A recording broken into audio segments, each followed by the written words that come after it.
Welcome to the Kent Lapp Podcast. We had moved into a new house in December after I got pregnant. And so we did a little bit of work to the house, moved in, and then he was born, and it was, just a normal birth, like C-section, and he was developing healthy and normal, and we just were following, basic guidelines of our pediatrician and doing all the things that we thought we were supposed to do and checking all the boxes and, like most people. Mm-hmm.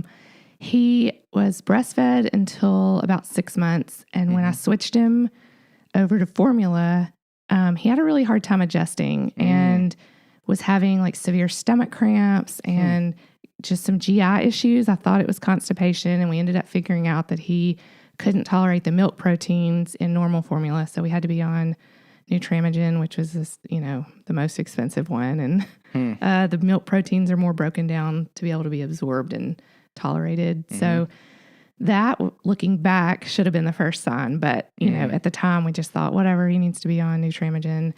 Well, that should have been a sign for autism? No, just maybe what's that going he was on? Sensitive, or just having, maybe some stomach issues or gut issues. I don't know. Gotcha. So around the time we switched to formula, he also started getting ear infections. So he had probably 7 or 8 between 6 months and 15 months. And so during that time, he was also getting all of his normal vaccines. Okay. And I had early on decided, I think I wanted maybe just space him out. I mean, I didn't really have any basis for that other than not wanting to poke and prod him a bunch of times. Right. So, we did the normal vaccines. I would go in and say, he's got a fever and we're still on antibiotics for this ear infection. I know he's due for a shot, but can we wait?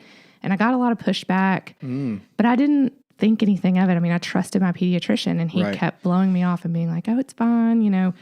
Let's just do the shots. And so we did. Yeah. And at first it was fine. I didn't really notice anything. But I'll never forget, after his 15-month shots, we had just gone on a trip to Texas. He had an ear infection, and the flight was, I was nervous because of flying. And how was that? Because flying with an ear infection can be awful. Well, he had been on antibiotics. Okay. So that was taken care of. But when we got back, he needed to do, I think, maybe the MMRs and the big ones. Okay. And it was after that we just started seeing a gradual regression. I mean, he was developing normally. He was pointing at things. He was smiling and engaging and starting to talk and say the typical first words that kids say. He loved the garbage man and would sit at the window and yell at it every time it would come by. And at what age? That was probably 15 months, 15 to 18 months.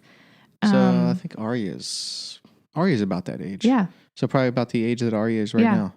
Okay. And I mean, a lot of similarities in behavior, just, curious about the world and playing with toys, watching TV, following us around. Just, he was the best baby. He's so happy. He slept great.